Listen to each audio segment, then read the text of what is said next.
Well, hello. Out and about on a crisp September morning with some of my friends, Canadian geese, flying low overhead, honking their welcome to the day. This is Dick Foth with Stories from the Road. And I want to talk to you for just a few minutes about memory, the capacity to remember. The capacity to remember is what gives relationship meaning. That's why diseases like Alzheimer's or dementia are so devastating, because it takes away the capacity to remember relationship. And relationship is built in no small part on memory. We don't know if we have tomorrow, any of us, but we do know that we have these years and decades past that shape our story in a lot of ways. So for me, the week of September 11, any given year, captures two things.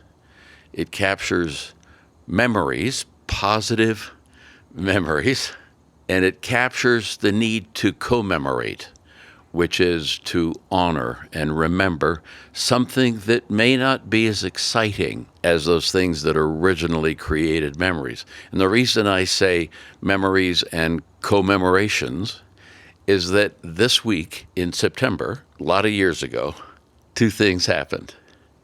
One is our fourth child, a son, we had three daughters and then we had a boy, were born.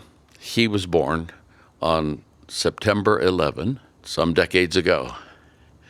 And 4 days later, my wife Ruth, on the 15th, had her 30th birthday. So this is a big week for memories. And I want to talk to you about that for just a few moments. And then in the next couple of podcasts, I want to talk about commemorating what, for me, the distinction is September 11 is a birthday, but 9/11 is a time to commemorate. So today will be about those birthdays, if you will. When we knew that we were expecting a fourth child, it was back in the day when you didn't know the sex of the child, so we had to wait to be surprised. And I had this conversation with God, if you will. I love our three daughters, and if we have another daughter, that'll be tremendous. But if there's any possibility that this might be a boy, that'd be really good too. And when we found out in that moment that Chris was born, and I had my speech all prepared, welcome to a man-child in the promised land and all that, that went out the window, and all I could say was, yes!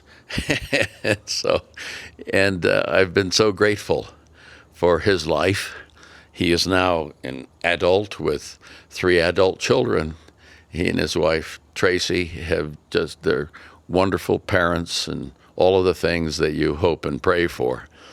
But there are moments in time when I think about that moment on September 11 when he was born, and other moments that just make me chuckle, one of which, and I'll just share this little tidbit, one of which was when he was, I think, around 4 years old, and he walked in and he said, "Dad, I want you to help me with my numbers." He was counting and so forth.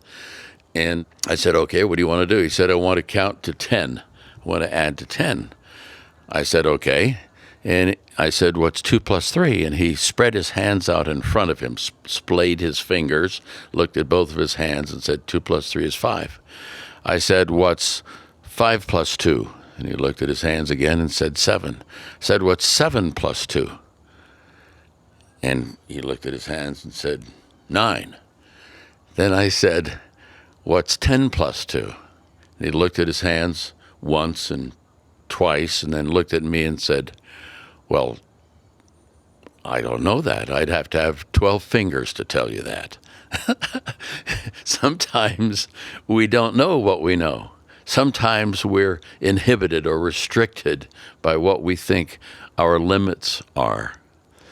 And when we think back on our lives to positive memories, the positive memories, I think, define at least a moment in time when we say that thing has no limits. I can imagine for that thing. I can remember on the one hand and imagine on the other. One of my favorite Einstein quotes is, "Imagination is more important than knowledge because imagination has no limits. I link positive memories of the past to imagination for the future.